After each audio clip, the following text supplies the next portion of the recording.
Comezo eu, pero realmente a ideóloga e promotora do proxecto é Antía. Sí, sí, é exactamente así. Digamos que, bueno, Antía é especialista en coidados, tiña, bueno, pois pensado facer un proxecto no que se fusionara o que a reflexión teórica desde, sobre todo desde o ámbito sociolóxico, pero tamén desde, bueno, desde outras vertentes como a arquitectura, quero decir que, bueno, interesáballe unir o que é a parte máis sociolóxica coa parte máis institucional, bueno, cultural, do que estábamos falando. Entón, bueno, pois nesas pois organizamos este proxecto no que se abordan os coidados desde tamén o ámbito cultural. Tamén haberá unha mesa sobre arquitectura, outra mesa na que se aborde os cuidados desde, bueno, desde a literatura, desde a escrita, e tamén haberá unha serie de exposicións. Entón, bueno, por eso pensaba que era mellor que falara Antía para introducir un pouco, pero bueno, me vou a centrar nesa parte máis artística e logo xa os deixo aquí coa mesa e un pouco presentando o que é este proxecto de coidados, vulnerabilidades e dependencias. Silvia dicía que explicara a imaxe do diseño de David Carballal e que é moi interesante.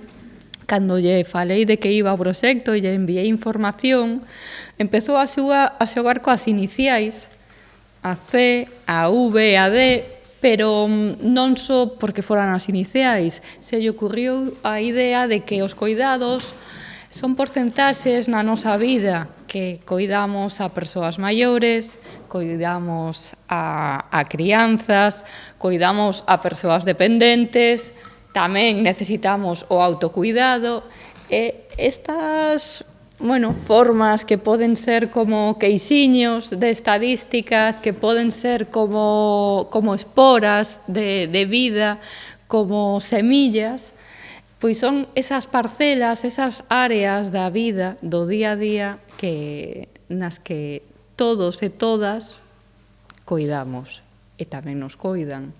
Entón, bueno, pois iso tamén utilizou esta serie de colores diferentes, bueno, me parece moi interesante. Logo, a imaxe de fondo é unha fotografía de Carmen Lleonín, unha artista de Lugo que participa na exposición que se inaugurará o 15 de novembro, neste caso na torre, na fortaleza, bueno, o Museo Fortaleza, me mata en Carna, que sempre lle chamo torre, o Museo Fortaleza de Narla, en Friol, ao lado de Lugo.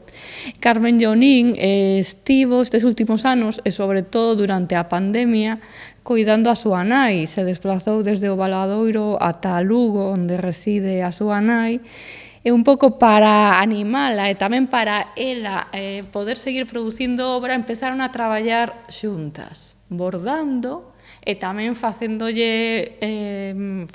fotografías un pouco performativas, non tanto retratos, que a priori poden parecer retratos, porque ela as facía como unha posta en escena para logo bordalas e, digamos, transformar esa imaxe inicial. Entón, bueno, nos cedeu esta fotografía que sí que vai participar na exposición, pero transformada, con unha, bueno, tea de araña que para ela simboliza esa confusión da enfermidade mental, da demencia e o Alzheimer que sufre a súa nai, e tamén ese enredo que supón os cuidados, sobre todo as persoas dependentes, como te transforma a vida e como un pouco te arrastra e te envolve. Bueno, o enfoque das exposicións, digamos que o criterio curatorial, un pouco se basa en 3 eixes. Decidín que en cada museo, pois un pouco se podía abordar unha temática. non todas as temáticas posibles acerca dos coidados. Tamén é certo que o próximo ano haberá unha segunda parte deste proxecto cunha exposición aquí na Albisoane, esperemos que así sexa. Entón, bueno, pois poderedes ver outras aportacións creativas sobre outras cuestións relacionadas cos cuidados, por exemplo, o traballo doméstico. Pero, bueno, nesta primeira, digamos, edición ou este lanzamento do proxecto, dividín un pouco as artistas en cuidados a persoas maiores e dependentes, na Fortaleza de Narla, no Museo Fortaleza de Narla, elexindo a Carmen Llonín, como xa vos comentaba. O proxecto liderado por Marta Fernández Calvo, titulado Cuidadoras Invisibles, que é un proxecto colaborativo destinado a cuidadores non profesionais de persoas, sobre todo con esclerosis múltiple, pero tamén con Alzheimer. E traballou con esas persoas, eses familiares normalmente, en diferentes obradoiros online para logo verter todo ese material, esas testemunhas orais, esas experiencias persoais en pezas sonoras que foron traballadas por diferentes creadores. Outro traballo que se pode ver, bueno, outro traballo que se pode ver, non, digamos que neste caso é un traballo sonoro que se vai activar nunha performance que esperemos que poda ter lugar o ano que ven, xa que as exposicións en Lugo van a poderse visitar ata marzo. E, bueno, os anuncio aquí en primicia que é algo que propuxo o artista e a ver se podemos facer.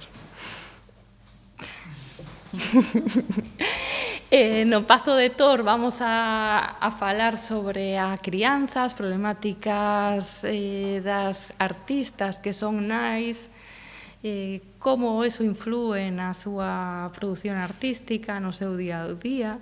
Por exemplo, Andrea Hauer, unha artista austríaco-chilena que reside en Madrid, moitas veces traballa cos seus fillos, tamén utilizando materiais que proveñen dos seus xoguetes, da súa roupa, ou de materiais que atopan na rúa, dando paseos. E logo xenera unha serie de esculturas con textís, unhas esculturas moi orgánicas que aluden un pouco a esa idea de como os coidados interfiren, están interrelacionados co día a día desa forma tan, difícil de desprender unha cousa da outra.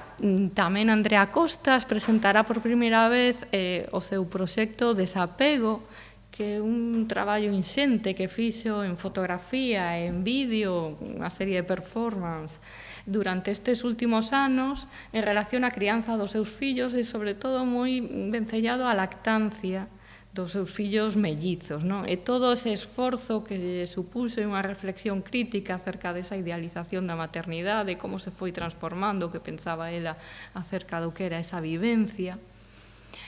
E, por último, Xisela Franco, que tamén, fai unha reflexión en torno a esas dúbidas, a esas inquedanzas, a esa nova vida que supón ser nai e tamén ser creadora. E Ana Gesto, que nestes últimos anos sí que empezou a incorporar a súa filla nas súas performances e nas súas videoaccións e fotoaccións, xerando unha nova liña de traballo na súa trayectoria artística. E, finalmente, no Museo Provincial do Mar, en San Cibrán, en Cervo, un museo maravilloso, bueno, os tres son maravillosos, non o dicen dos outros dos, pero como Encarna falou máis de Thor, un museo centrado no traballo do mar, bueno, pois onde se poden descubrir cousas que bueno, a mí me sorprenderon, como que había baleas, non, cerca de Galicia, e se traballaba con elas.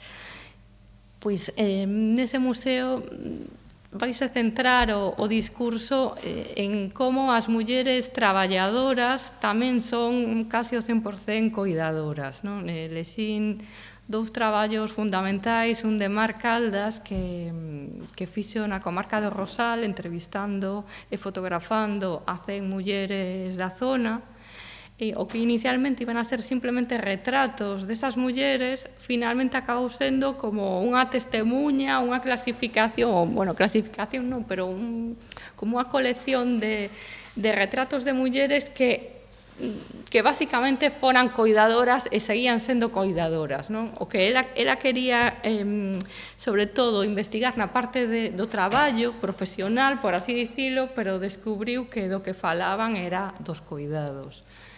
Vaise intervir na fachada do Museo do Mar con 6 imaxes e dentro poderánse ver o resto das fotografías, dos retratos que veñen acompañadas da explicación de quen é cada unha delas. E tamén unha nova edición dun compendio de traballos en vídeo que fixo Elizabeth Ross, unha artista mexicana que residiu varios años en Coruña e en Madrid. Agora está de novo en México, iba a decir Valencia, perdón, que tamén estivo por Valencia. Entrevistou tanto a mulleres migrantes que chegaron ao Estado español coa intención de buscarse a vida e que acabaron traballando como coidadoras ou como traballadoras domésticas, e tamén entrevistou en México a mulleres que regresaran, que voltaran e relataban a súa experiencia traballando aquí no Estado. Entón, o que vai presentar é, por primeira vez, unha selección desas entrevistas nun novo vídeo que o fixo generosamente para esta exposición. Bueno, un pouco para que vexades a variedade dos temas.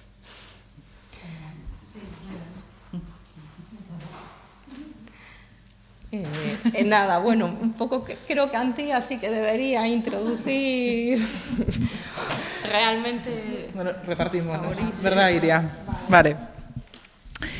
Ben, pois nada, pois grazas tamén por estar aquí, grazas tamén a Silvia, a Encarna, a Cristina, que viñeron a acompañarnos a inaugurar, e as persoas que vides tamén falar hoxe, particularmente a Carmen, porque Iria tamén está liada con nos na organización.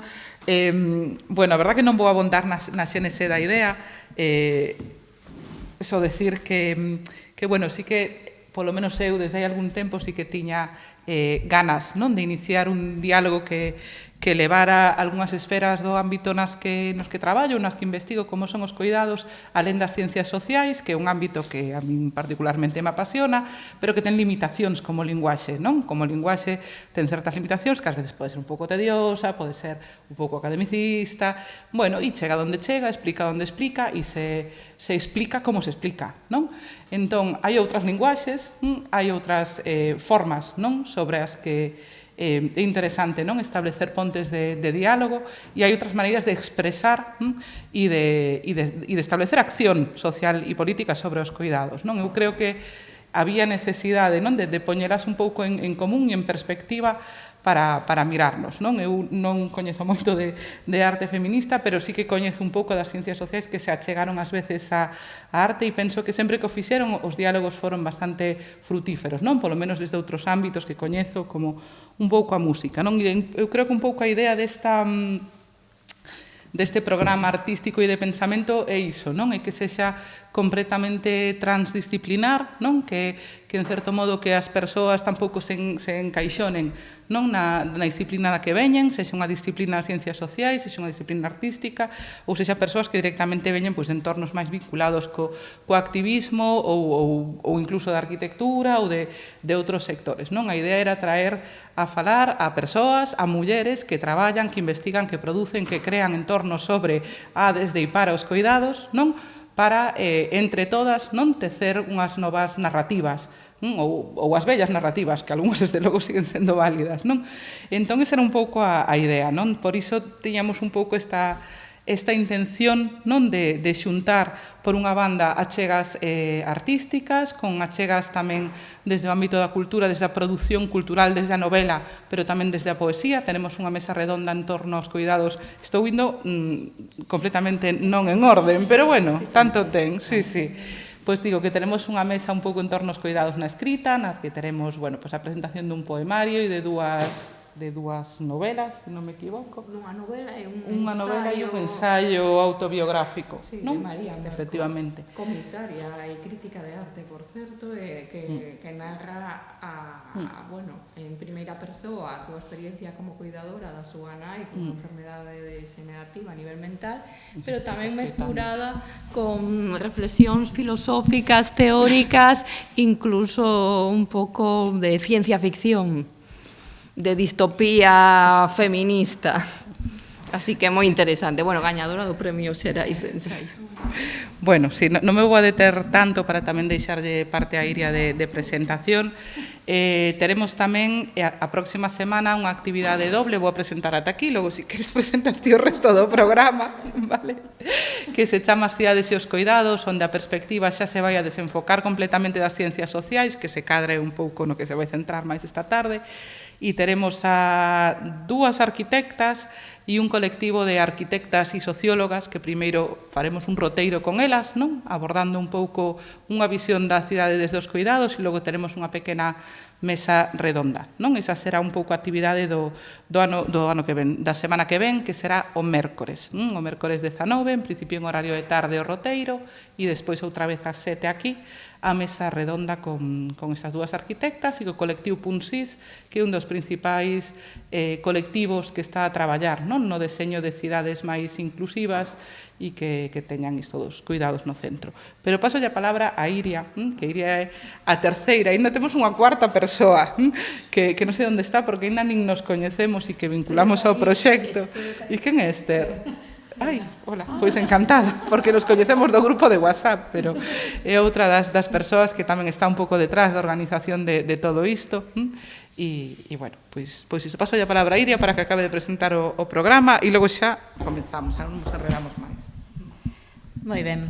Bueno, pois eu simplemente engadir que ademais desta idea transdisciplinar que evidentemente se está facendo coa parte artística, eu penso que tamén na parte máis das xornadas tamén fixemos ese esforzo por mostrar como os coidados atravesan moitísimas áreas de coñecemento, de análise, de canta produción tamén hai desde unha perspectiva feminista, desde a arquitectura, desde a etnografía, desde a socioloxía, desde os colectivos. Entón, que realmente tamén na parte das xornadas penso que fixemos ese diálogo que a verdade é que penso que é moi interesante. O mércores 2 de novembro vamos a centrarnos no eido do territorio doméstico, vamos a analizar, vai haber unha proxección dun documental politizando las ollas, las calles e los mandilones, que se vai unir, ademais, co xoves 3 de novembro, onde vamos a facer unhas xornadas tamén sobre activismo, migracións e coidados. Entón, sí, vai haber un protagonismo de colectivos de mulleres inmigrantes que teñen loitado moito pola visibilidade dos seus dereitos, e tamén vai haber unha representante do Servicio de Axuda no Fogar de Galicia que tamén estivo facendo moitas reivindicacións estes últimos tempos. Entón, esa parte que penso que tamén vai a ter un diálogo co eido do traballo doméstico, hoxe vamos a falar aquí na inauguración por que é necesario, no? Por que sigue sendo necesario falar dos cuidados dentro dos fogares, pero tamén fora dos fogares. E penso que esta parte, no, de migracións pois tiña que estar presente, porque ademais é un ámbito tamén no que traballamos desde a socioloxía. E, bueno, tampouco me quero esquecer, falou Antía dos cuidados na escrita, vamos a falar tamén o xoves 17 de novembro das prácticas e os cuidados, onde vai haber, bueno, pois desde unha parte non máis desde cooperativa, non, a proxecto da Morada, que é un proxecto que hai en Vigo, ata outras autoras, Carolina del Olmo, Luisa Fuentes, que van a falar de cuestións tamén da maternidade, e vai a entrar, non, un pouco ese debate sobre diferentes eixes dos cuidados, para, bueno, que puntos hai en común, que desigualdades se mostran. Bueno, creo que eses diálogos entre diferentes tipos de cuidados pois vai a xerar, non, unha conversa entre puntos en común e tamén, bueno, pois desigualdades que seguimos a día de hoxe, non? Que siguen a día de hoxe presentes, non? E que retos temos por diante. Por último, non me quero esquecer do Obradoiro, que vai haber o 12 e o 26 de novembro, que o vai a levar a cabo a cooperativa Rexenerando, que hai aquí pois varias persoas. Está completo, realmente. O título do Obradoiro é a verdade que moi suxerente, o cuarto lado do triángulo, unha viaxe polos coidados da man da etnografía feminista. Son 2 sábados, a verdade que nun horario, pois a verdade que moi amable, non, de 10:30 a 1:30, e penso que vai ser moi interesante, non? Porque vai ser unha chega desde a etnografía feminista, con esa conversa tamén co ámbito artístico, co patrimonio. Entón, bueno, penso que tentamos tamén na parte das xornadas facer algo así como... Sí, de feito van a traballar sobre algunhas obras da exposición. Sí, van a tomar como referencia algúns traballos que presentemos na exposición, co cal, bueno, pois a fusión vai quedar todavía máis completa. Eu xa baixo daqui e quería agradecer a Fundación Luís Seoane por acoller estas xornadas, quería agradecer á Rede Museística Provincial de Lugo por acoller as exposicións. Moitísimas gracias. A Encarna Lago e a Silvia Longueira.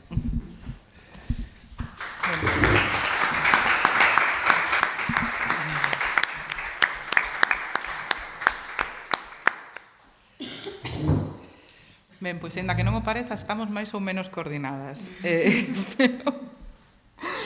Pero sí que é certo que, bueno, pois como moitas das cousas na vida, non hai que compartimentalizalas para conseguir sacalas adiante e bueno, sí que é certo que se acaban, non, entremesturando con outro montón de cousas que temos, non, que tamén son pois traballo, tamén son cuidados. E ao final, pois, ás veces nos comunicábamos polo grupo de WhatsApp, un escribía ás 8 da mañán, que debía ser cando lle viña ben, e outro escribía ás 11 da noite contestando o das 8 da mañán. Entón, pois estas cousas sí que máis ou menos foron xurdindo así, pero ao final todo máis ou menos vai saindo. Ben, pois nada, pola miña banda, eu sí que tamén quero agradecer o apoio da Universidade da Coruña, porque no fondo foi tamén grazas á Universidade que solicitamos unha subvención do Instituto das Mujeres, que é a que financia pois boa parte, non, da parte de xornadas. E isto que tamén é unha maneira de facer programa e de facer xornadas e de facer exposicións e de facer isto de retales, non, que tamén da economía de retales sabemos moito as mulleres, non, e isto creo que tamén é unha mostra, non, de como vamos xuntando retais, non, para armar algo que eu espero que xa está sendo, pero como queda moito por diante, que siga sendo moi bonito. Bueno, pois pola miña banda, sin roubar máis tempo, porque senón xa nos vamos a comer, non, parte do tempo da mesa redonda, non sei se debería de presentarvos, supoño, non?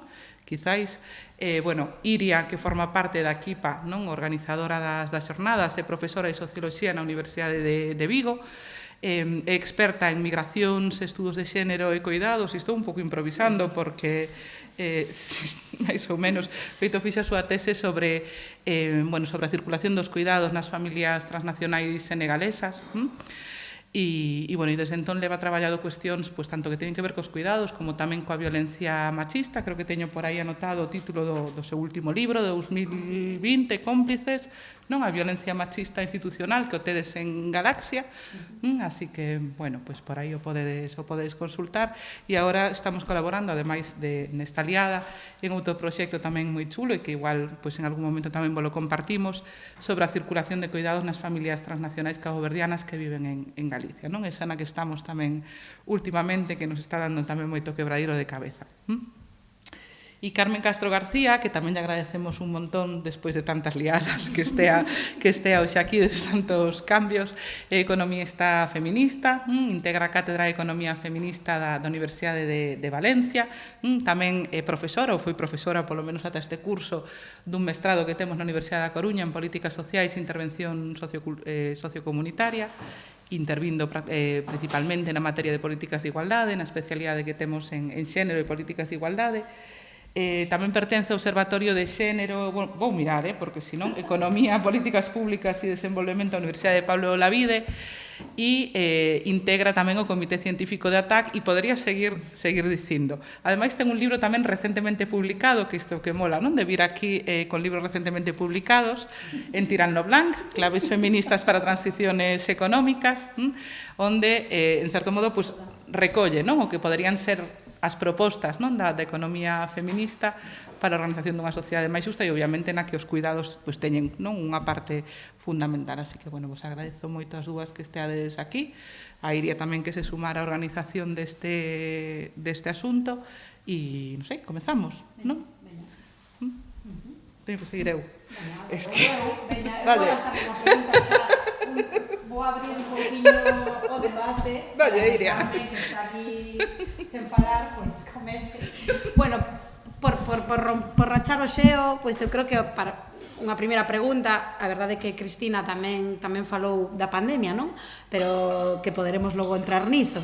Pero eu penso que, así como primeiro eixe do debate, penso que unha primeira cuestión pode ser por que a día de hoxe, non? Por que sigue sendo necesario que falemos desde unha perspectiva feminista dos coidados e que desvela, non, da nosa sociedade. Quero dicir, cantas crisis atravesamos si falamos de coidados, non? Por que precisamos este programa tan amplo para falar de coidados? Eu penso que ten ese sentido, porque realmente podemos entrar aquí, esta tarde a falar diso, non? Da cantidade de ángulos nos que é preciso esa ollada feminista aos coidados. Entón, podemos comezar por aí e nos esplayamos e logo abriremos outros tomates. Bueno, pois moi boas tardes a todas as persoas que estades aquí. Moitas gracias por a liada, querida tía, moitas gracias pola parte que che toca, Iria, e gracias ás institucións que estades apoiando, por suposto, este programa. E, a mí, eu quedeime abrallada, xa cando vin o programa completo, digo, mima, pero estas que están montando, é impresionante isto, e apeteceume moitísimo. É verdade que o da liada o digo porque, a vida, isto de que falemos dos coidados con as axendas que temos, sí, está moi ben para ver se nos confrontamos con nos mesmas, e dicemos, a ver, que tal? A vida ten estas cousas, que, andamos en liadas a interdisciplinaridade esta, a interdisciplinaridade, o activismo, o mundo académico, o de tecer alianzas, en fin, todas estas cousas que despois nos sobrallan. Entón, como este era o contexto, entón, que decidimos, que dixemos? Facemos un diálogo, entre as tres, porque a ver quen vai poñer a cabeza para preparar unha conferencia e, ademais, un programa tan interdisciplinar, tan horizontal e con tantos entrecruces, pois que guai, que maneira de empezar, que empecemos falando as tres, pois con as nosas perspectivas e incluso invitando, e convidando a xente que estades hoxe aquí, e a facer diso. Por eso esta cousa que parece que non sabemos quen empezar, que non sei que non sei cuánto, pero vamos, xa, eso, Bueno, esa idea. Entón, dime, Iria, como é que a estas alturas temos que estar a seguir a falar de coidados? Pois temos que seguir a falar de coidados porque realmente, en serio, este sistema non hai ningún ámbito no globo terráqueo, por decirlo de algún xeito, donde realmente se teñan considerado como algo esencial. para a vida, non? Digamos que todo o sistema de organización social, económica e cultural está montado non en base ao que precisa a vida para sosterse e para discurrir nunhas condicións dignas, sino está montado en base a que o que precisan os intereses de determinados estatus, oligarquías e institucións para que siga, para que o hámster siga na súa propia roda. Entón, temos que falar de coidados e moito máis despois da pandemia sanitaria que atravesamos, pois precisamente porque eu creo que unha das cousas que se puso sobre a mesa, que se evidenciou para a gran maioría da poboación, hai moita xente que xa tiñamos, que íbamos como eso, como as formiguiñas estas, bueno, pois o que se puso sobre a mesa para a gran maioría da poboación é que gran parte das cuestións ás que estábamos dando o que considerábamos que eran importantes, pois non tiñan tanta importancia nunha situación de emerxencia como que nos atravesou. Entón, caeu como na conta ou na consideración de que os coidados á vida e á saúde son cuestións esenciais. E que despois xa falamos de como recolocamos todo o demais. Entón, por eso, despois desta crise sanitaria, e agora falamos disto das crisis, despois desta crise sanitaria, cobra aínda máis forza, si cabe, toda a cuestión de como imos abordar as estrategias de provisión dos coidados e da atención ás necesidades da vida. E isto conecta con, entón teremos que falar de que necesidades, en que necesidades poñemos a atención, de que coidados estamos falando ou de que estamos a falar cando falamos de coidados, porque isto de un mesmo concepto pode ter un significado moi diverso ou moi amplio, e moi plural, e moi diverso ou moi limitado e sesgado, depende para que. E ademais, cal é a orientación de como estamos atendendo a desenvolver estrategias de provisión de coidados para atender a que obxectivos, é dicir, de que estamos a falar, como o queremos abordar, eso que coste ten, que coste de oportunidade ten, e cales son as grandes mudanzas que teñen que ver con a cultura e con a organización socioeconómica. Eu penso, fundamentalmente. Crisis, por isto de ir así por as cuestións que comentas, e despois podemos tirar de todas as que queirades. Eu creo que levamos tempo nunha gran crisis, que chamase crisis sistémica. O que pasa que imos poñendo parches, así. E que esa crisis sistémica ten diversas dimensións. E que, ás veces, poñemos atención nunhas dimensións máis que noutras, E que, dende fai moitos anos, concretamente, dende o último tercio do século XX, dende os diferentes grupos, tendencias, grupos de investigación, fontes de coñecemento e colectivos feministas, se está a reclamar ou a interpelar que precisamos dirixir a atención a que é o que está a pasar con a reproducción social, cal é a gran crisis en torno ás necesidades humanas, ao establecemento ou mantemento dunha especie de orden de xénero de suma cero, por decirlo de algún xeito, a hora de cubrir e atender as necesidades que temos na vida, e que está a reclamar a necesidade de trocar todo iso. Dende fai uns anos, a xente nova, a xuventude, e o parte da xuventude fixo que prestásemos atención a algo que nos soaba por aí, digo así metafóricamente, porque a moitas das persoas que estamos aquí probablemente non nos soaba extraño porque estábamos moi pendentes do que está deste tipo de sinsentido, pero bueno, a xuventude puxonos con isto de Future, unha xuventude para o futuro e unha sociedade de futuro, puxonos en riba da mesa o colapso climático ao que estábamos abocados e seguimos mantendo esta lógica productivista, extractivista, que non ten en conta cales son os límites planetarios que precisamos preservar para a sostenibilidade da vida humana e da vida non humana. Entón, durante un tempo cortiño, puxemos a atención na emerxencia climática, no cambio climático e nas necesidades derivadas dai. Por que digo isto? Porque son distintas dimensións da crise sistémica. Dende o 2008, aínda que cíclicamente hai crisis económicas ao longo da nosa historia, cando miramos cara atrás, pero fundamentalmente o máis perto que temos é a crisis financiera, bueno, a gran estafa financiera do 2008, non? Que provocou un xiro a hora de establecer o papel dos servicios públicos ou do sector público e do sector privado a hora de atender as necesidades humanas. É que a partires desa, por iso digo a gran estafa financiera, a partires do 2008, ponse en marcha durante un período que abarcou 10 anos, e aínda estamos sufrindo as rémoras de todo iso, unhas políticas que podemos chamar austericidas con respecto ao benestar de tal. Entón, veis como, a partires do 2008, prestamos atención á dimensión económica financiera da crisis. Entón, que crisis estamos a vivir? Estamos a vivir unha crisis sistémica.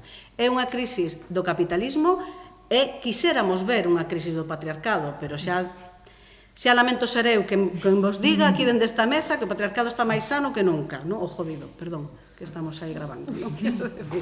Outra cousa é que cales son as marxes que deixan, entón, crisis de coidados? Sí. Crisis de coidados porque non se atenden as necesidades? Claro. Crisis de coidados porque o status quo basado nos mandatos específicos de xénero sigue a establecer un contido de coidados e unha asignación e expectativas sociais de quen o vai atender en base ao mandato de xénero? Tamén. É dicir, crisis de coidados porque non hai un reparto e porque ata agora, ata moi recentemente, realmente as políticas públicas estaban orientadas máis que a expandir os obxectivos sociais de atender as necesidades do bienestar colectivo, estaban dirixidas a atender as necesidades e a voracidade das oligarquías financieras e da maximización dos beneficios? Tamén. Crisis de coidados porque o plantexamento, o concepto dos coidados e como se traslada a maior parte das políticas públicas queda moi sesgado, queda moi curto e queda moi limitado a algo que é básico, pero que en matemática diríamos que é unha condición necesaria, pero non suficiente. É dicir, queda moi limitado ás cuestións das funcionalidades e da atención directa ás persoas. Entón, onde temos que poñer a mirada? Bueno, o que plantexamos dende alternativas e visións feministas da economía, da socioloxía, das diferentes ramas do coñecemento dende esta interdisciplinaridade é que precisamos facer un xiro da atención e colocar na prioridade da nosa atención cales son as necesidades básicas para que a vida discurra nunhas condicións dignas. E a vida abarca a vida humana e non humana. Por iso, cando falamos de que crisis son as que nos atraviesan, eu sempre digo, o que temos é unha crisis de sostenibilidade da vida. E como non lle demos a volta, pois non sei moi ben que imos facer. Bueno, si sei moi ben que podemos facer, pero quero dicir que tal. Non sei se por aquí, que te parece, tía? Por pasarme pelota, verdad que... Sí, eu concordo, que pasa que desde hai un tempo teño certos problemas con... non é este. Vale, teño certos problemas coa palabra crise. E creo que lle acaba faltando un pouco de potencial explicativo, porque acabamos tendo un pouco a idea de que crise é algo, en certo modo, conxuntural ou que supón un punto de inflexión, porque hai moitas crises que así o son, e en certo modo, claro, acabamos de perder un pouco o foco da dimensión estructural disto. Isto tamén o comento, isto é un apunte que non ten moito que ver con isto, pero ás veces a investigación forzache a facer estas cousas. Tuve que, para pedir un proxecto, buscar moito de literatura sobre crise, me encontrei con un señor historiador, que non lembro o nome, pero bueno, da igual, un señor jubilado ya, que publicou un paper porque el revisou todas as veces que na historia se empregara a palabra crise para describir algún tipo de fenómeno, pois xa económico, demográfico, por exemplo, ou social ou tal. Entón, o tipo como que levou un pouco a conta e decía que desde a Segunda Guerra Mundial é un momento histórico no que máis se emprega a palabra crise para falar de cousas máis diversas e con máis frecuencia. O sea, que estamos abusando da palabra crise. Non creo que non nos falten razóns para poñer o foco no que estamos poñendo, para denuncialo e para indicar que é insostible, e en ese sentido que é crítica a súa situación. O sea, non creo que falten razóns para describirlo desa maneira, só que me dá a impresión de que hai un certo abuso da palabra crise, desde logo no ámbito migratorio, o vemos, cada vez que chegan 3 pateras de más, a non sei que costa, hai unha crise migratoria, o cal en sí axuda a construir unha imaxe de masividade a un fenómeno que logo non é tal, non é máis un fenómeno efectivamente de drama humanitario, pero non de chegadas masivas, non? Co cal aí a utilización da palabra crise tamén é moi perversa en ese caso, non? Que no noso caso, no caso que nos trae aquí, que dos coidados, para min se mestura unha denuncia que ten que ver con a estructura do sistema e que, polo tanto, ten moi pouco de conxuntural, o que se aplica ás veces a palabra crise para chamar a atención e levantar unha especie de alarma, non? De empregalo como alarma, que isto en calquer día se afunde a nosa sociedade se non lle prestamos atención. Pero ao mesmo tempo, eu vexo que a palabra crise perde potencia incluso política e explicativa, porque empezamos a meterlle como ese entramado de distintas crises e ao final perdemos capacidade de caracterización, pero iso é unha reflexión que ven de outro lado. Vai. Iria. Ao fío do que estás contando sí que me parecía importante, porque claro, eu concordo que vivimos nunha crise sistémica, pero quizáis a potencialidade pode vir por buscar as causas desas crises, non por poñerlle a palabra crise, que ao final non é explicativa, pero ao mellor sí que buscarlle as causas, porque é certo que a pandemia, non, ten que ver tamén con como nos relacionamos co esa vida non humana, non? De como chegamos virus a nós, quero dicir, si pensamos nas causas tamén do que aconteceu cos coidados na pandemia, como están desvalorizados socialmente, económicamente, pois todos os traballos sociosanitarios, os traballos tamén dentro do fogar, non? Como pois toda a súa desvalorización, e non por casualidade, que principalmente o realizamos mulleres, pois entón sí que me parece como ir ás causas, non? De por que poñemos esas alarmas, pois porque realmente ao final estamos, pois está todo agarrado por uns fíos que nos damos conta, non? E penso que se algo serviu, bueno, esa idea, non, de na pandemia empezar a debatir, que desde o meu punto de vista foi moi interesante, non? Que se abriera o debate de que traballos son esenciais, pois aí pois sí que pode ser unha oportunidade para, pois desde unha perspectiva feminista, dicir, a ver, xa estábamos dicindo, é unha crisis sistémica, levamos quizáis moitas décadas falando disto, pero mellor é a oportunidade para poñelo como sobre a mesa. O malo é que témome tamén que realmente pois a pospandemia ou a nova normalidade pois non foi moito as causas, sino que penso isto xa unha cousa un pouco, creo que a especie humana ten un máster en fuxidas cara adiante. Realmente o pensamos coas pandemias, que tampouco é a única pandemia, a da COVID, quero dicir, hai moitas máis pandemias e haberá moitas máis pandemias. E hai moitas máis alarmas que teñen que ver cos coidados a persoas dependentes, a crianzas, a subcontratación, ao tipo de precariedade que atravesan o traballo doméstico, os coidados, pero eu creo que si podemos afondar o millor ten que vir por esas causas, non? De como é posible que siga a día de hoxe desvalorizado socialmente, desvalorizado económicamente, realizado principalmente por mulleres e que aconteza o que aconteza, estamos en 2022 e sigue sendo necesario, porque logo ves os datos e eses datos siguen, seguimos un pouco gañando minutos, non? É dicir, os homes parece que cada 5 anos dedican un par de minutos máis ao día aos coidados, pero realmente penso que a utopía non se debe medir en minutos, non? O sea, estamos moi lonxe dun reparto igualitario dos traballos dentro do fogar e fora do fogar, entre homes e mulleres, e penso que non sei, que para buscar políticas transformadoras, que un pouco tamén o título da mesa redonda, pois penso que buscar esas claves nas causas para despois, o mellor, buscar que políticas transformadoras para esas transicións económicas, sociais, que quizáis aí no eido das políticas tamén Carmen seguro que ten moito que aportarnos, pero pareceme moi interesante, porque sí que é certo que eu creo que tamén abusamos da palabra crisis, non? Pero es que igual estamos... É moi interesante isto que estades a decir, o tema de o uso abusivo de un concepto, crise, porque a mí lembrame con a estrategia que ten o neoliberalismo para banalizar e para cargarse, por exemplo, os servizos públicos, non? O sea, a forza de ir desmontando, ir baleirando de contido, por decirlo de algún xeito, non? Ao final acaban xustificando, non? Pois a evidencia de que se está baleiro de contido, para que vai existir, non? Entón, é moi interesante isto precisamente por iso, non? Porque se o uso abusivo que estamos a facer dun concepto que en si mesmo do que fala, cando falamos da crise, do que fala é que hai un desaxuste, por decirlo de algún xeito, un desaxuste que non ten por que ser conxuntural, pero tampouco ten por que ser estructural, efectivamente, Antía, non? O sea, que pode ser algo superficial ou algo profundo, realmente, non? Hai un desaxuste con respecto á tendencia, aos obxectivos e aos resultados a conseguir, non? E ese desaxuste provoca efectos perversos maiores, non? Do que se estivera, digamos que, pola senda ou pola tendencia que estaba plantexando. Entón, o feito de que o percibades como que vai perdendo forza e contido, a mí lémbrame a esta estrategia de baleirar de contido, ¿no? Con o cual, esto de la economía de la sospecha, ¿no?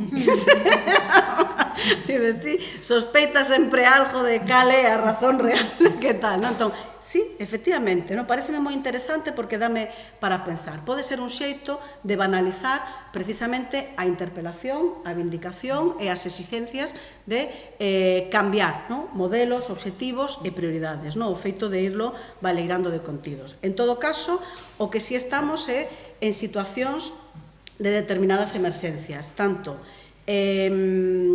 cando falamos de sostenibilidade económica, cando falamos de sostenibilidade ecolóxica ou cando falamos de sostenibilidade da vida e da reproducción social, vale? Creo que son as tres dimensións, non, nas que poderíamos aterrizar ese titular, non, de crisis sistémica e crisis da sostenibilidade da vida, non? Punto, e aí entra todo, non? E penso que podemos buscar outro concepto, outro xeito de nomealo, pero o certo é que estamos nunha situación de emerxencia nesas tres dimensións, non?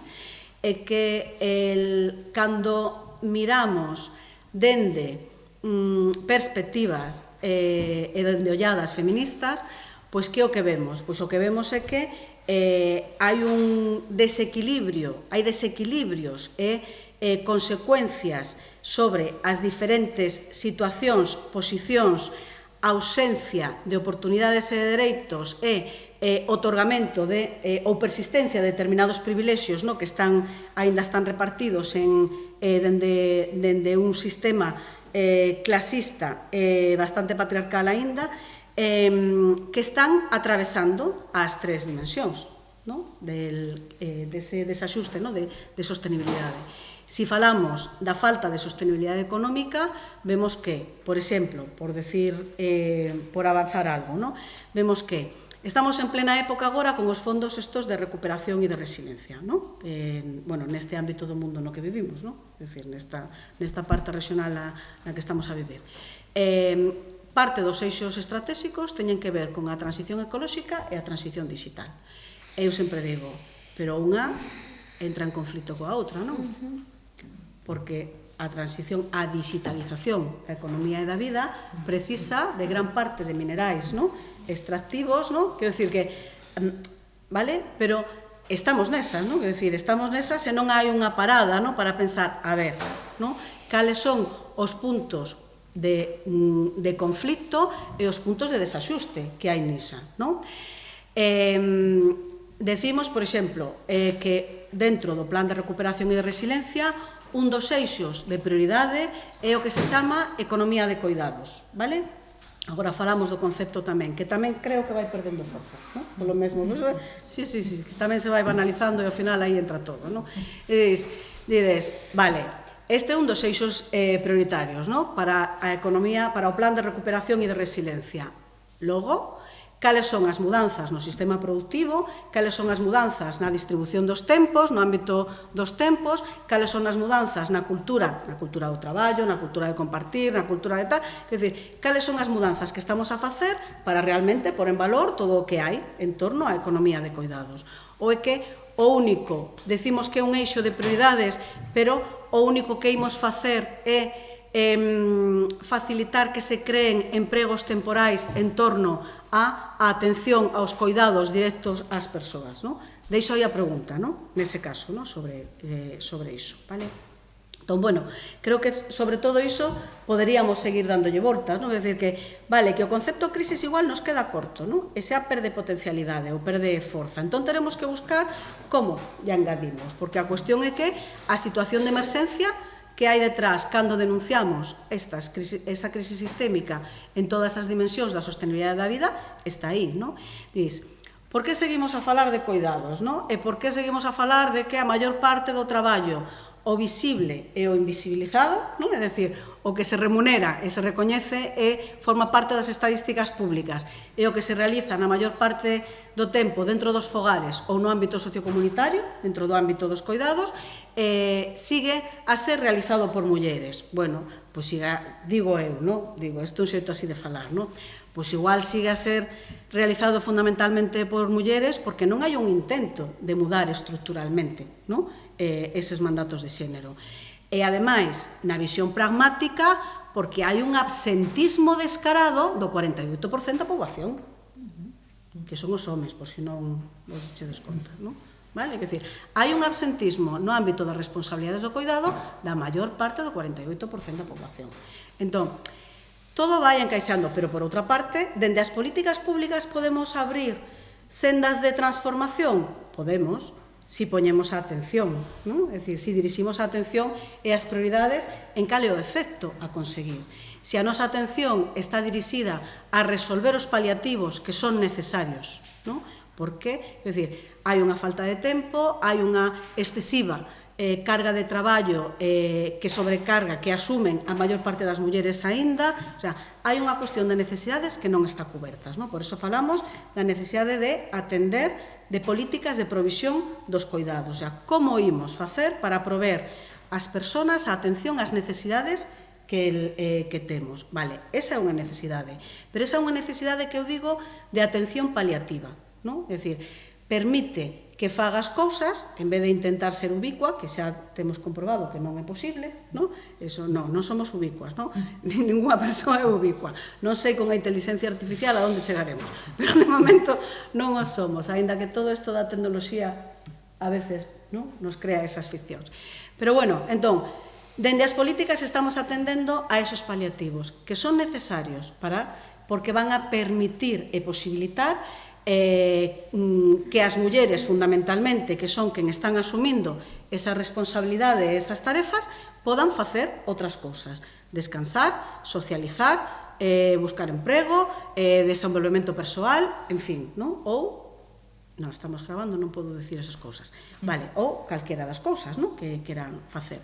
Agora, esas políticas de atención, que son as políticas que coñecemos como de conciliación, vale? E cando falamos de cuidados, basicamente, estamos falando, non? De conciliación ou de servicios públicos para a atención directa, vale? Entón, esas políticas de conciliación teñen forza suficiente para transformar, es decir, para mudar o desequilibrio de usos de tempos que hai entre homens e mulleres, e permíteme unha cousa, Iria, pero ti eres superoptimista e benevolente, non? Porque donde 2011 non temos encuestas de usos de tempo. No, pero la anterior eran minutos. Pues no sabemos, tenemos un gran desconocimiento de qué pasó con los usos del tiempo desde 2011. O sea, si somos positivas e creemos en que ese 48% da poboación, ou dentro dese 48% da poboación, cada vez hai máis mentes e máis persoas involucradas, non? En ser parte activa dunha mudanza, non? Do propio sistema e de contribuir outro xeito, pois entón esperaremos a que esas estadísticas sean diferentes. Como quedan? Pero non o podemos saber, porque ainda non temos datos de usos de tempo, non? Esa é unha política necesaria, por exemplo, para contrastar. E resulta que quedou estancada na segunda enquisa de usos de tempo, non? E non volveu a facerse máis. Xa nos tocaba no 18, non? Cada 7 anos era, non? E estamos no 22. Non vai a ver, eu as últimas noticias que teño que non vai a ver. Que non vai a ver. Bueno, é que a vida está feita de contradicións, non? Dices, hai un eixo de prioridade, insisto, un dos eixos de prioridade política de actuación é a economía dos cuidados. Como imos abordar políticas de atención que poñan no centro ou que poñan na prioridade de atención a economía dos cuidados se non temos datos de como cal é a tendencia dos usos dos tempos de homes e mulleres en diferentes, por franxas de idade, vale? Por estructuras de composición familiar, en fin, se non facemos iso por urbano-rural, quero decir, como non íbamos a facelo? E como ímos abordar políticas de atención á economía dos coidados si, además, seguimos pensando que calquer emprego, calquer xeito de remunerar o traballo de coidados xa nos vai servir. Eu creo que non. Eu creo que, por iso digo das confrontacións, non? Eu creo que temos que falar de cales son os eixos realmente de transformación do sistema, non? Porque senón podería facer que estamos avanzando, pero realmente estamos dando voltas no mesmo punto, non? Entón, dentro duns anos, serán outras persoas as que se senten aquí e digan, pero como podemos estar a falar todavía de que é preciso falar dos coidados? Bueno, non sei, que eu me enrollo, me quedo Non, moi ben, sigue. Non sei. Sí, é que aí a min un pouco que estabas contando me lembra un pouco esta experiencia fallida que foi a lei de dependencia, non? E como a lei de dependencia que se aprobou no ano 2006, non? Coa intención de construir un sistema de atención a todas as persoas non só maiores en situación de dependencia e que desenvolvese, non? Como todo un catálogo enorme de servizos e de prestacións económicas para ao respecto. E é certo como que nacía así como de unha maneira moi ampulosa, xa nacía viciada tamén, é certo, non? O sea, xa tiña vicios de partida, pero a súa implantación, a coincidencia coa crise económica e os vicios de partida, non? Fixeron que estuvera completamente descentrado o foco na transformación, non? Da principal desigualdade que incide no reparto dos cuidados, non? Que é a división sexual do traballo.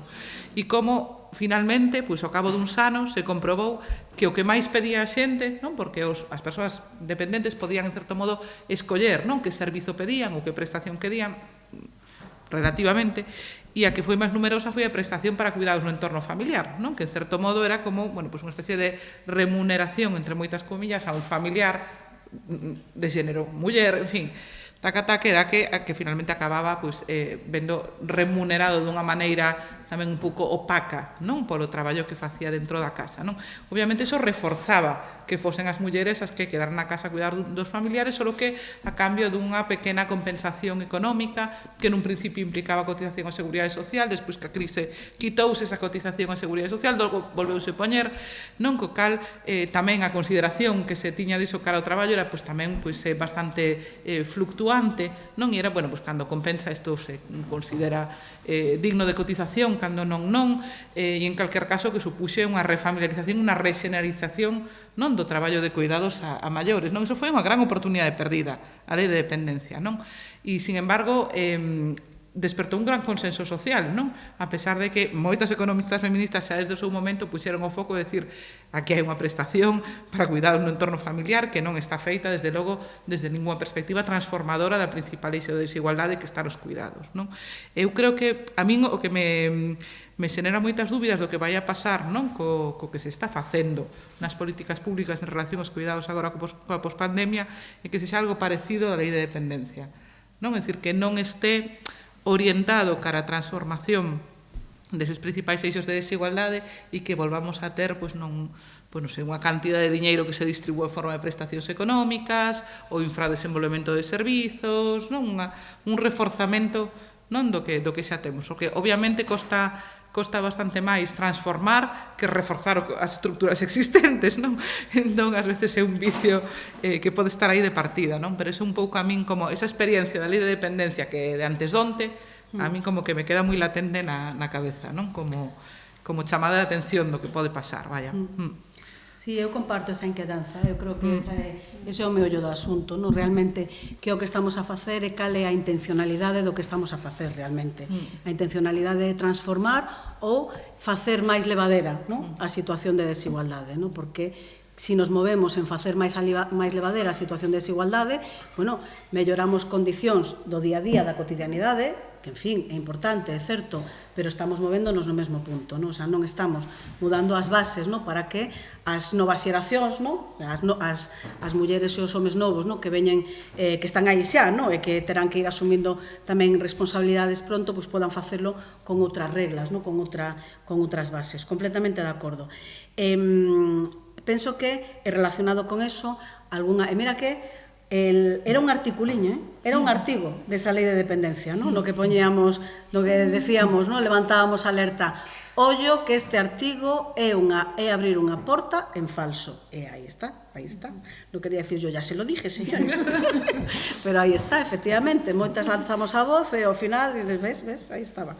Bueno, o que quería decir, ao mesmo fío co que antes Antía mencionaba, o perigo de baleirar o contido da crise, da pérdida da forza, eu quero traer outro concepto, a relación, ademais que penso que está pasando un fenómeno ou que pode pasar un fenómeno similar e que ten que ver con isto que estabas a decir, que é o concepto de corresponsabilidade. Durante moito tempo dixemos as políticas de conciliación, as necesidades de conciliación as temos todas as persoas, porque todas temos que por en equilibrio as diferentes responsabilidades que temos na nosa vida, independentemente de se temos fillas, fillos, se non os temos, se temos ascendentes, se temos persoas, independentemente, cada quen ten que ten que facer os equilibrios, de tempo, responsabilidades, e todo iso. Agora, a clave sería que realmente asumamos como un xeito de mudar as bases de como nos relacionamos unha corresponsabilidade dende unha perspectiva integral, é dicir, asumir unha responsabilidade colectiva de que o coidado ten que ver con todas as persoas e ten que ver con todas as institucións e axentes económicos e sociais. Este pequeniño discurso, relato, narrativa, como que irades chamarlle, vale? Esta pequeniña idea, que vai calando e que se repite, o certo que despois, a forza de repetir, vai baleirándose de contido, Por qué? Porque chámase políticas de corresponsabilidade ao que son políticas de conciliación. Ou se fala de eu son corresponsable cando lle pido a sindicatos e patronal que sexan flexibles con a hora de entrada, xa, e con o das horas extras, e con o de non sei que, quero dicir que hai así como as súas propias contradicións. Entón, eu creo que tamén unha das inquedanzas, e ademais agora que dixeche isto da lei de dependencia, eu levo un tempo con alerta posta, tanto falar de corresponsabilidade é un xeito de cargárnosla, porque realmente non estamos a traballar nesa mudanza da mentalidade e de crear espacios de coxestión e de asumir a responsabilidade colectiva dos coidados. Entón, é algo que me dá así un poquinho de tal. E a outra inquedanza ten que ver, outra vez máis, con as contradicións, que a economía dos coidados está como un dos eixos prioritarios, vale? E falo moito da economía dos coidados porque para mí é un dos eixos claves do cambio do modelo productivo e do modelo de sociedade. E a corresponsabilidade, a estrategia necesaria, claro, pero é real. Vale, na pandemia puxemos, todo quedou claro que o tema dos coidados, o tema da saúde era esencial. E, de feito, consideramos traballos que tiñan que ver co ámbito dos coidados como traballos esenciais. Lembramos disto, non? Vale. Bueno, isto caeu así polo seu propio peso, verdad? En cambio, foi posible aprobar antes a Lei Rider, que era necesaria, ollo, que non estou dicindo que non, que a equiparación e a restitución de dereitos plenos ás traballadoras do fogar, que era ratificar o convenio 189 e facer as mudanzas na regulación da seguridade social para que tiveran dereitos plenos como o resto das condicións de traballo que tal. Quere decir isto que non había unha vontade? Non, quere decir que se nos cuelan las resistencias patriarcales por todas partes, por esto das contradicións, efectivamente, pero bueno, benvida sea. Bueno, seguimos a rola, non? Vale. É que me quedei pensando, realmente podemos abrir tantos melóns que ao mellor estaba pensando que realmente outras cousas, non? A partir da pandemia, porque, por exemplo, sí que, por exemplo, na Vigo fixéramos, pensando nos datos, fixéramos unha enquisa en plena pandemia entre o profesorado, non? E entón aí medimos os tempos que dedicaban o profesorado aos cuidados, ao traballo, a escribir artigos, e, curiosamente, os resultados son bastante alucinantes. Bueno, alucinantes, esperables por unha parte e bueno, pues moi elocuentes. Que realmente, pois, as mulleres dedicamos moitísimo máis tempo aos cuidados durante a pandemia, máis que antes, porque, claro, os deberes, bueno, sobre todo as mulleres que tiñan crianzas, neste caso. E por outra banda, que, claro, deixamos de producir, quero dicir, producimos menos artigos, menos proxectos de investigación, e os homes, os profesores, en cambio, pois, destacaron por firmar máis proxectos, firmar máis artigos, producir máis. Entón, claro, é que o que significa, non, aquí un melón tamén novo que teremos que traballar vai a ser a cuestión do teletraballo e a desigualdade. Penso que este xa era como un tema que estaba aí, pero quizáis agora haberá tamén que poñer pois moita atención de, bueno, como se lexisla o teletraballo, que significa para a desigualdade entre homes e mulleres, que mostrou a pandemia con respecto ao que acontece nos fogares, se realmente pois, se afonda máis na desigualdade entre homes e mulleres, e todo o que ten que ver que agora empeza a estar tan de moda falar de inteligencia artificial, que hai certos temas que voltan, non, de repente, bueno, pues vamos a traballar moito menos, que xa era o típico debate de, bueno, fai 30 anos, non, si a tecnoloxía vai facer que traballemos menos horas, e nunca dá chegado, non, eso, o sea, traballamos máis horas coa tecnoloxía. Pero, bueno, todo o que significa, por unha banda estamos desenvolvendo pois, máis teletraballo, que significa iso para a desigualdade entre homes e mulleres, e certamente, na xenda política, que políticas públicas pois, podemos facer e que resistencia segue habendo, porque o convenio 189 finalmente se asinou para as traballadoras domésticas, pero, bueno, forzando un pouco, porque tamén había unha sentencia europea que dicía que estábamos incumplindo a legislación e que llevan a meter unha multa ao Estado e ao Goberno por unha desigualdade de xénero. Entón, foi por iso, polo que tamén en extremis, eu creo, ou por unha cantidade de razóns ou de causas, que se asinou ese convenio. Pero, bueno, eu teño así como que realmente aquí co tempo vamos a ter que seguir falando de cuidados porque evidentemente van a xerarse novas situacións e quizáis novas profundidades nas desigualdades. Entón, bueno, non sei, xa avanzando así cara a políticas concretas, non, de como podemos, porque as axudas económicas está claro que non a nivel persoal pois non van a resolver as desigualdades, porque a lei de dependencia pois foi o que mostrou. Que servizos públicos, non, como se poden reforzar ou como se poden repensar desde o ámbito das políticas públicas, pois que realmente sexan transformadoras para que haxa máis igualdade.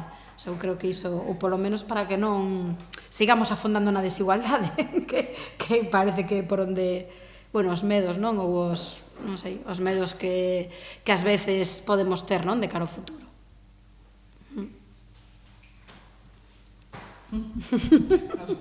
Ti abres temas, pero logo non. Yo non os pego. Vai soltando por aí. A mí me gustaría ser xornalista, sí. Bueno, eu creo que a lei de dependencia, como xa mencionamos todas, vamos a ver, que non estamos martirizando a lei de dependencia. Eu creo que a lei de dependencia era un bon marco de ampliación de dereitos, vale? Para facer os cuidados, para incorporar os cuidados no ámbito dos dereitos, vale? Dos dereitos básicos. Pero tiña unha trampilla, e a trampilla era o artigo 17 este, e que pasa cando metes unha trampilla nun marco que pretende ser rompedor con o sistema que hai? Pois que a trampilla é o que se explora, e a eso foi. Entón, o problema da lei de dependencia é que non se desenvolveu toda a parte que realmente era a parte transformadora, que era por en valor as necesidades dos cuidados para a atención á dependencia, crear unha rede de servicios públicos, no, para que o dereito individual, a autonomía personal estivera garantizado, que a titularidade fose do sector público, que así tiñamos, digamos que había unhas garantías de cobertura e de condicións e estándares, no, na prestación do servicio e dos empregos de quen prestaban os servicios. Pero a trampilla quedou, e como quedou a trampilla, pois o que se desenvolveu foi a trampilla, que foi o da axuda monetaria directa para o cuidado dentro do fogar a cargo de alguén da familia, que no 98% dos casos foron as mulleres. No? E intentaron, como parte da plantilla, facelo máis levadera con a cousa de que cotizaba para a Seguridade Social, pero que esa paga non era un dereito da muller que estaba prestando o coidado, sino que era un dereito da persoa que precisaba recibir os coidados. Con o cual, cando a persoa que precisaba recibir os coidados xa non precisaba os coidados porque xa non estaba, o que pasaba con esa muller é que ese tempo cotizado realmente non lle aportaba nada, ¿no? Bueno, porque non hace falta que os cuente yo como llevamos lo de las vidas laborales, ¿no? E esas cosas, ¿vale? Isto porque non é unha crítica a maior con respecto á lei de dependencia, ¿no? Eu creo que era un marco realmente rompedor que pretendía incorporar no Código de Dereitos Básicos o dereito ao coidado e a autonomía persoal. Pero colouse por aí, ¿no? Esas cousas. Bueno, eu vou volver a unha cousiña dos coidados e despois, se queres, entramos no das políticas, que vexo que insistes moito. Pero eu quero volver a unha cousa dos coidados porque empecé antes dicindo e despois o abandonei, no? Que cando dende o lugar ou dende a perspectiva da que eu falo, vale? Cando falo de coidados, falo máis de ese conxunto de actividades e servicios que se prestan para atender a necesidades directas de funcionalidade, de emocionalidade e de cuestións físicas, de atención física, de alimentación, de vestido, de soporte emocional, ás persoas, vale?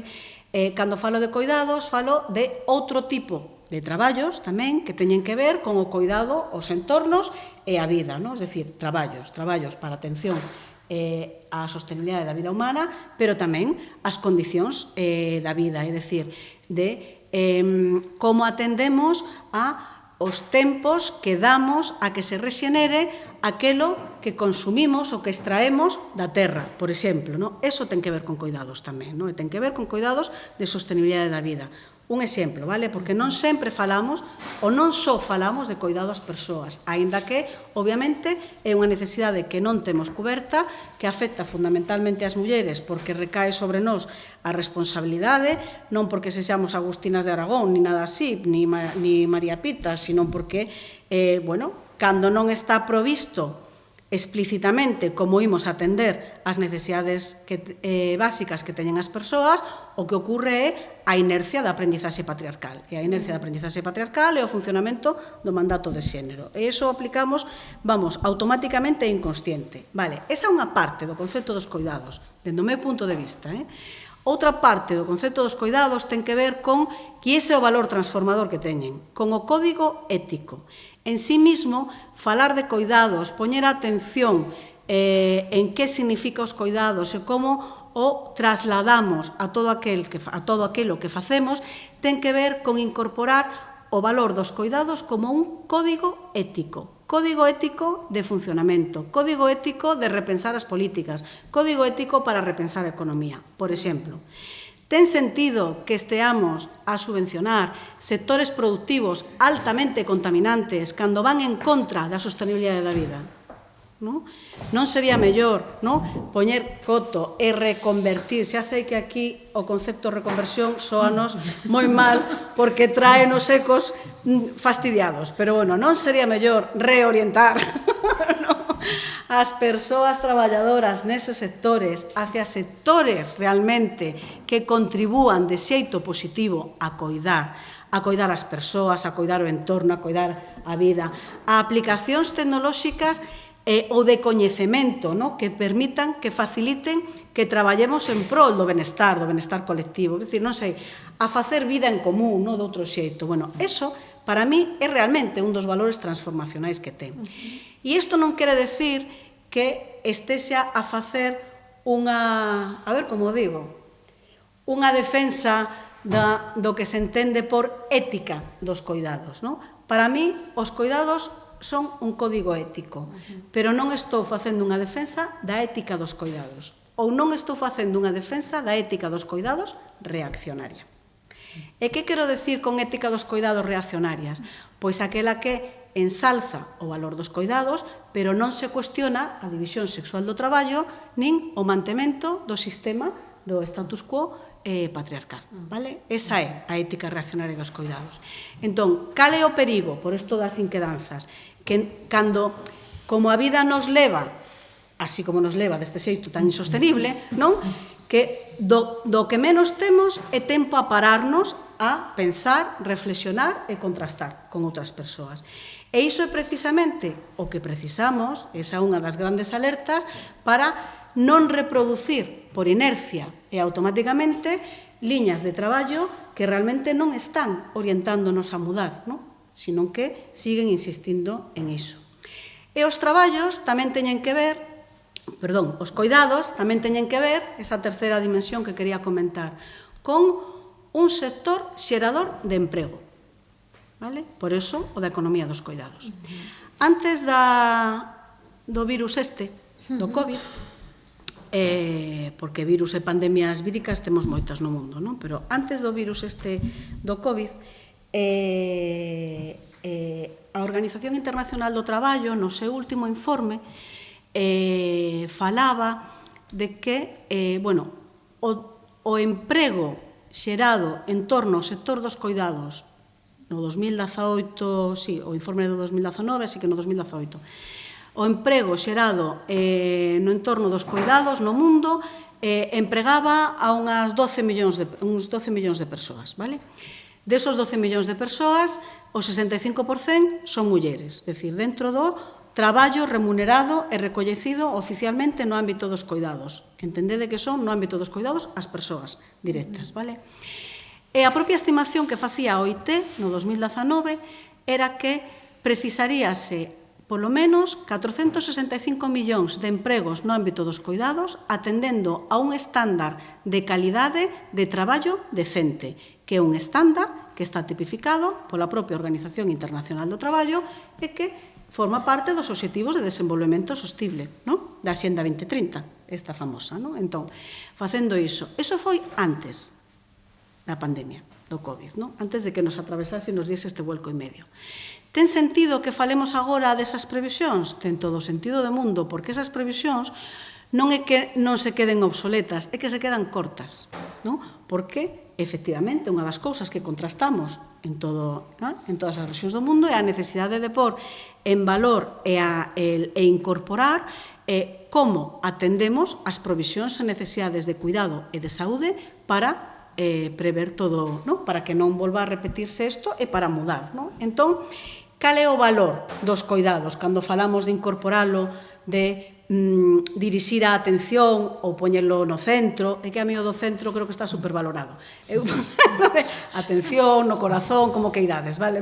Bueno, nunca fun así como de tal, non? Pero bueno, pois o valor que ten precisamente iso, de que estamos a falar de traballos esenciais para a sostenibilidade da vida, de que en si mesmo é un valor transformador que ten que ver con un código ético e, polo tanto, un código co que medir aquilo que queremos facer, para ver se realmente contribúe ou non, vale? E, por outra parte, que é un sector xerador de emprego que apenas está experimentado. E aquí poderíamos decir, pero bueno, entón que? Estás dicindo que a solución é mercantilizar, non? Non, estou dicindo que hai que crear emprego e que hai que darlle unha volta a cal é o papel do público, do comunitario e do privado, non? Vale? Pero, fundamentalmente, hai que conseguir desfamiliarizar a responsabilidade dos coidados e convertir esa responsabilidade nunha responsabilidade asumida colectivamente, dentro comunitario, dentro público e tamén dentro dos diferentes mercados sociais, de bienestar, todas esas cousas. A ver, eu penso que agora mesmo hai unha intencionalidade política en convertir en un problema, en polemizar e problematizar isto que chaman reto demográfico. Vale? A cousa demográfica xa a deixo para experta, non? Pero, digo, hai unha intención en polemizar sobre iso, e convertir, a máis o concepto, en como o titulan, en convertir a cuestión da evolución demográfica nun problema en si mesma. Vale? Que se están a atopar? Se están a atopar con que nos estudios e mapeos da ruralidade, por exemplo, do Estado español, se están a topar con distintos fenómenos. Un dos fenómenos é a masculinización do territorio, é dicir, as mulleres marcharon. Vale? Ok? Iso que quere decir? As mulleres marchan, ou marcharon de determinados territorios, non é que abandonaran completamente, porque non é certo tampouco, pero bueno, hai esa tendencia que teñen contrastada nalgúns territorios. A outra constatación é que a ausencia de rede de servicios públicos, de medidas que faciliten as condicións da vida cotidiana e unhas condicións mínimas, xa non vou dicir de igualdade, pero algo asumibles, vale? Por lo menos diluir a desigualdade e a presión social que se vive en determinadas entornos rurais, pois fai que poñan o punto de atención en que sae máis... A ver, economía da sospeita miña, eu sou moi mal pensada. Sinto moito porque igual aquí non estou... Agora mesmo non vou ser científica. Que sae máis barato, rentable e máis aliñado, con lanzar un determinado comportamento social como expectativa, a xerar?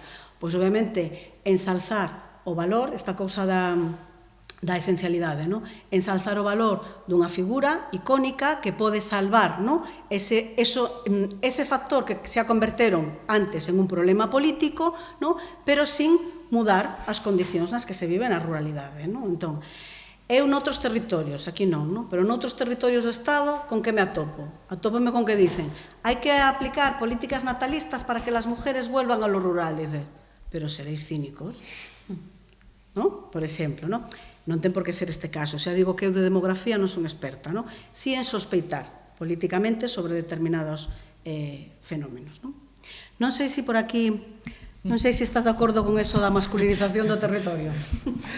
Bueno, a verdad que se o tema é a demografía, ou se querías un pouco levar a pregunta pola demografía, a verdad que a mí me parece un temazo, pero non porque eu sexa demógrafa, vaya que sí, que o son, ademais de socióloga, pero eu teño un pouco impresión de que unha das, son así un pouco, non vou non elaborar, porque son un pouco forte decilo, pero que unha das bazas da reacción patriarcal contemporánea son as políticas de poboación, as novas políticas de poboación, non? Teño impresión que desde hai algo menos de 2 décadas, 15 anos, en toda Europa, en España e en Galicia, un dos lugares pioneiros en rescatar as políticas natalistas, estamos volvendo a facer políticas de poboación, algo que estaba completamente desterrado, principalmente despois dos horrores das políticas de Ceausescu. Non só, pero principalmente en Europa era unha das razóns do desterro das políticas de poboación. E penso que demán do que se pode chamar a demografización do social ven a nova reacción patriarcal. Porque entender que o problema é demográfico é desnudalo das súas componentes sociais e económicas. E entender que o problema é demográfico é que entender que é un problema de vientres, e de quen pare e de quen non pare, de cando pare e de cantos ten. Non porque de eso trata a demografía, eu ensino demografía, eu falo diso, porque a demografía vai diso, pero a demografía rara vez é un problema. O problema é, ou os problemas están nos ámbitos sociais e económicos, que é a maneira en que nos organizamos as vidas. A demografía é consecuencial. A demografía é sempre o resultado de todas as decisións que tomamos nos marcos estruturais nos que nos movemos. Por lo tanto, devolver a pelota política ao terreo demográfico a mí me parece tremendamente perigoso e tremendamente perverso e tremendamente neoliberal, finalmente, porque volve a devolver a culpa ao individuo ou ás individuas, en este caso. E creo que debemos de intentar, entre todas, elaborar unha narrativa crítica frente a todo este discurso, digamos, de novas políticas de poboación, que ás veces é moi difícil de facer, porque tamén hai, sobre todo cando xurde todo o tema este da despoboación, del cariño al pueblo, non sei, toda esta cosa así como xa un pouco máis, non así máis lacrimóxena, pero penso que debemos de collelo e de asilo porque nos ve unha gorda detrás disto, pero, tamén hai de formación profesional, na miña opinión, se cadra. Hai moitas persoas, moitas mulleres migrantes que están sin papéis realizando traballo doméstico, as cales, pois, este convenio 189 non lles vai favorecer porque están na economía sumerxida e, pois non van a poder ata que se regularicen, non van a poder acceder a ese dereito ao desemprego, pois esa cobertura que dá a asinatura do convenio 189. Co cual, efectivamente, habería o mellor que poñer o foco na lei de estranxeiría e nos dereitos, ter uns dereitos básicos para logo falar de dereitos laborais, que, que van da man realmente. E por non abrir tamén, pois os proxectos, que estábamos falando de esa cadea global de coidados, que acontece tamén coas mulleres que quedan noutros países, que tamén quedan coidando a os familiares que están en orixen e que tamén se vai como reproducindo a desigualdade non? Trasvasando pois o patriarcado, as desigualdades norte-sur, e quen se queda, non? Pois podemos pensar en Senegal, por exemplo, non? Onde eu traballei, quen se queda coidando pois as nais dos migrantes.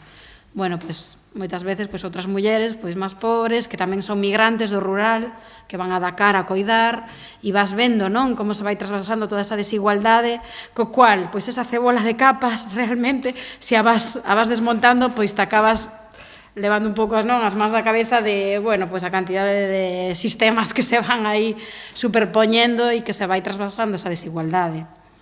Entón, bueno, pois veremos, non? Estos próximos anos, eu creo que unha boa nova, esa asignatura do 189, hai tamén que dicir as cousas boas que, bueno, senón tamén é que por non ser derrotistas, hai legislación boa, é unha boa nova, pero é certo que, bueno, cando se aproban dereitos tamén hai que pensar a quen inclúe e que persoas seguen excluídas.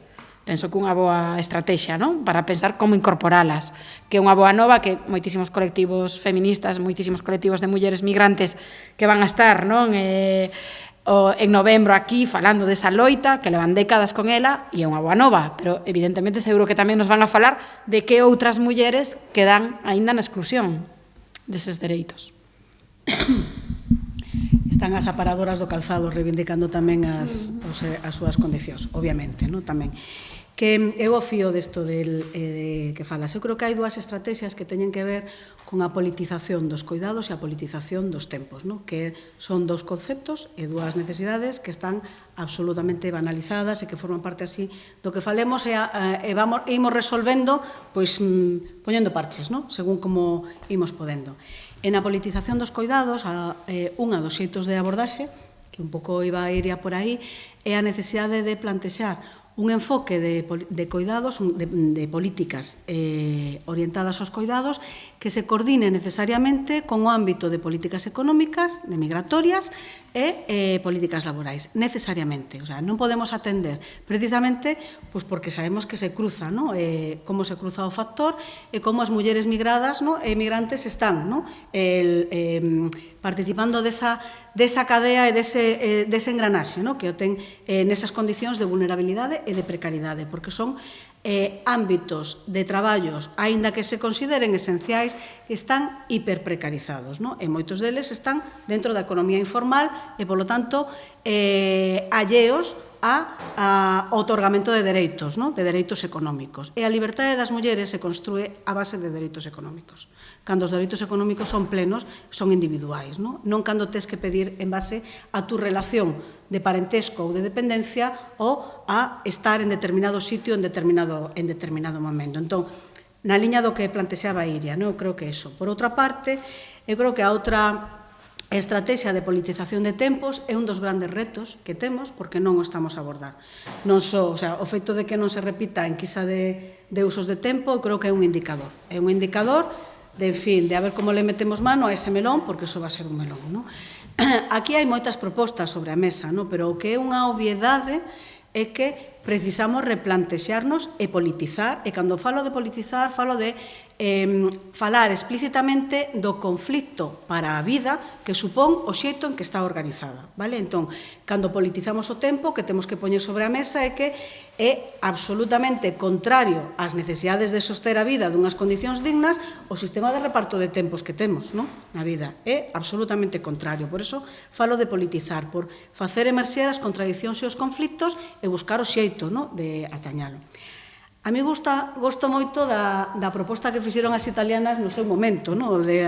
Claro, as donas cambiamos el tempo, non? Pero bueno, ya veremos a ver a onde vamos. Isto de plantexar o tempo como un tempo vivido, un tempo contextual, un tempo situado, pero un tempo de ciclo de vida tamén, non? E iso a onde nos levaría? Pois nos levaría necesariamente a redimensionar os tempos das dimensións das nosas vidas, es decir, redimensionar se é preciso estar 8, 10 ou 12 horas no ámbito do traballo remunerado, non? E se é, o sea, realmente iso a onde nos leva? Nos leva a repensar cal é o orden co que tomamos as decisións, é dicir, cal é o orden con que decidimos que as 8 horas son a xornada laboral máxima que temos que seguir mantendo. Por qué? Foi unha conquista social no seu momento, por suposto, non? Pero neste momento, non? As alturas do século XXI, por qué? hai que seguir mantendo das 8 horas como xornada laboral estándar inamovible. Teríamos que estar orientándonos hacia maiores ámbitos de bienestar, non? E maiores ámbitos de bienestar requieren replantexarnos tamén cal é o contido da nosa vida e cales son os tempos, non? Con que vivimos. Non? As diferentes propostas que hai sobre a mesa de reducción de tempos de xornada laboral máxima están aí e non son unha broma. Hai experimentos moi potentes que están dando resultados. Xa o sabíamos porque Francia experimentou con as 35 horas semanais e saiu ben. Xa o sabíamos porque en Suecia experimentaron con as 30 horas semanais e saiu ben. E sabemos agora que están experimentando con as 32 horas semanais en Reino Unido, en Portugal e en grandes sectores productivos que vai funcionar, non? Porque, en fin, se o que precisas é ter un sistema funcionando 24 horas, monta turnos, non? Pero non fagas que a xente teña que... Bueno, en fin, que ese é outro melonazo, vale? E quería, así moi rapidamente, mencionar, porque ten que ver con isto que estabas dicindo, que hai como dous grandes ámbitos cando falamos dos conflitos dos coidados e de como se cruza con a desigualdade de xénero, que é o tempo, como abordamos o traballo, os coidados relacionados con o traballo non remunerado e como abordamos os coidados cando falamos de traballo remunerado, vale? Cando falamos de traballo non remunerado, ese traballo que forma parte da economía invisibilizada, a que non se conta, que non está nas estadísticas, falamos de 3 tipos de accións, non? Poñerlo en valor, obviamente, resignificar, ¿no? O sea, resignificar, poñerlo en valor, vale, valorizar, ¿no? Recoñecer, de acordo. A outro ten que ver con reducir a carga de traballo o sobredimensionamento de traballo que supón para a maior parte das mulleres. E como reducimos ese sobredimensionamento? Pois o ven creando servicios, non? Públicos, de titularidade pública, para que parte desas necesidades de cuidado se atendan ou ben implicando a outra parte da poboación, non? Esa que sigue practicando o absentismo. E a terceira R, que sería a de redistribuir. Redistribuir entre homes e mulleres e redistribuir entre os diferentes niveles de responsabilidade, por isto a responsabilidade colectiva. Digamos que as estrategias de abordaxe de os coidados cando ubicamos no ámbito dos traballos non remunerados están como máis consolidadas, vale? E que son as 3 R's estas que todo o mundo, digamos que a maior parte da xente sabe, vale? E que é onde estamos traballando fundamentalmente desde as institucións e tamén dende a acción social, no? Dende a sociedade civil. Agora, temos que falar dos coidados no traballo remunerado. Tamén, vale? E, bueno, isto ya de dar la vuelta a lo de lo que entra e lo que non entra na estadística lo dejamos para outro día, pero temos que falar de coidados no traballo remunerado tamén, é dicir, do que sí está contabilizado, do que sí forma parte das estatísticas públicas. E aquí que facemos? Bueno, eu creo que hai que falar das condicións e da remuneración. Vale? Por eso comentaba antes o de os estándares dignos de traballo decente, que é unha medida, o sea, hai un estándar que temos que é o de dereitos humanos e outro o de estándar que dá Nacións Unidas e Organización Internacional de Traballo de condicións de traballo decente. Esa é unha medida que nos sirve para abordar estrategias de emprego de coidados. E, por outra parte, está o tema da representación, é dicir, convertirlo non tanto nun nicho de emprego para a poboación desempregada, que sigue sendo maioritariamente mulleres, porque non estou plantexando eu que teña que ser o gueto do emprego das mulleres, pero sí que haya unha representación, é dicir, abordar esa creación de emprego dende a titularidade pública e o compromiso colectivo e plantexar como unha oportunidade para xerar emprego naquellos sectores, naquellos territorios en donde hai que reorientar esos sectores productivos porque son altamente contaminantes e hai que acabar con eles. Dicir, no? Igual suena moi duro, no? Pero é que hai que falarlo así, non? Que dicir, non sei de que estamos falando, non? É orientar a outra parte da población que aínda non está incorporada no mercado de traballo, non? Entón, bueno, eu creo que son distintos tipos de estrategias, pero que temos que pensar en paralelo, non? Que facemos cos traballos non remunerados e que facemos cos traballos remunerados cando estamos falando de coidados, non? Hai xente do territorio do Estado que non entende que pasa porque en zonas rurais estamos de Galicia, están a protestar e a denunciar a instalación ou a extensión dos parques eólicos. Pero que pasa, non? En total, porque os pongan aí unha un molino, ¿no? Pero así se genera energía, ¿no? Es mejor, eso es bien, ¿no? Eso es bien, ¿no? Para la gente del territorio y la energía nos viene más barata. Dice, ya, pero para que eso ocurra, resulta que estás destruyendo un ecosistema, estás alterando el... Bueno, en fin, como facelo entender ao resto da xente? Hai que facer moita pedagogía. Cal é o problema? O problema é que eu creo que temos o neoliberalismo moi impregnado individualmente e colectivamente. E digo colectivamente conscientemente, é dicir, creo que no que levamos do século XXI, esa é unha baza que gañaron, no? Con as políticas neoliberais, que conseguiron entrar na mente e na conciencia de gran parte da poboación que a hora de sesgar a visión, no? Limitar a visión, poñendo só o foco da atención só que é bueno para mí, que me satisface a mí, no?